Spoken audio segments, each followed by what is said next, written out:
চীনের প্রযুক্তি প্রতিষ্ঠান ইউনিট্রি রোবোটিক্সের নতুন রোবটের অবিশ্বাস্য সক্ষমতা দেখে অনলাইনে শুরু হয়েছে নানা আলোচনা। দুর্গম পাহাড়ি এলাকা, নদী কিংবা কঠিন ভূখণ্ড অনায়াসে পেরোতে পারে এটি। রোবটটির স্বয়ংক্রিয় নেভিগেশন ও এআই প্রযুক্তি নজর কেড়েছে বিশেষজ্ঞদের। তবে এর সম্ভাব্য সামরিক ব্যবহার নিয়েও উদ্বেগও প্রকাশ করেছেন অনেকে। এই রোবটের বিশেষ ক্ষমতা, ব্যবহার ও ভবিষ্যৎ সম্ভাবনা সম্পর্কে বিস্তারিত জানুন নিয়ামতুল্লাহ সিরাজির প্রতিবেদনে। দুর্গম পাহাড়ি পথ থেকে শুরু করে দ্রুতগতির নদী, এমনকি নাচতেও পারদর্শী ছোট্ট এক রোবট এখন প্রযুক্তি দুনিয়ায় তৈরি করেছে ব্যাপক আলোচনা। চীনা রোবট নির্মাতা প্রতিষ্ঠান ইউনিট্রি রোবোটিক্সের তৈরি নতুন এই রোবটের সক্ষমতা দেখে কেউ মুগ্ধ, আবার কেউ ভবিষ্যৎ নিয়ে উদ্বিগ্ন।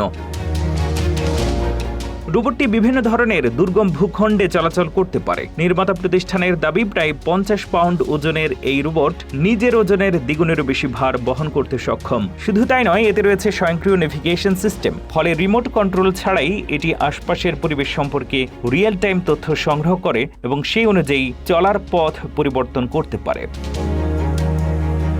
ইউনিট্রি রোবোটিক্স বলছে, রোবটটি কার্গো পরিবহন, বৈজ্ঞানিক অভিযান, অনুসন্ধান এবং উদ্ধার কাজের মতো গুরুত্বপূর্ণ কাজে ব্যবহার করা যেতে পারে। কৃত্রিম বুদ্ধিমত্তার সাহায্যে অপ্রত্যাশিত এবং অপরিচিত পরিস্থিতির সঙ্গে দ্রুত মানিয়ে নেওয়ার প্রশিক্ষণও দেওয়া সম্ভব হচ্ছে। তবে রোবটটির এমন সক্ষমতা দেখে অনলাইনে অনেকেই উদ্বেগ প্রকাশ করেছেন। কেউ কেউ এর সঙ্গে ডিস্টোপিয়ান সিনেমা ও টেলিভিশন সিরিজের দৃশ্যের তুলনা করছেন।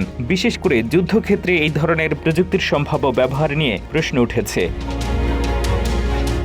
এর আগেও ইউনিট্রির তৈরি হিউম্যানয়েড রোবট কুমফু প্রদর্শন সহ বিভিন্ন কসরত দেখিয়ে আলোচনায় এসেছে।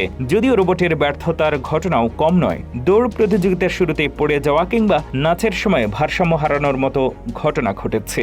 বিশেষজ্ঞদের মতে, রোবট প্রযুক্তি দ্রুত এগুলোও এখনও সাধারণ মানুষের ঘরে নিরাপদ এবং কার্যকরভাবে ব্যবহারের পর্যায়ে পৌঁছায়নি। তাই প্রযুক্তির এই দৌড়ে সামনে রয়েছে আরও অনেক চ্যালেঞ্জ।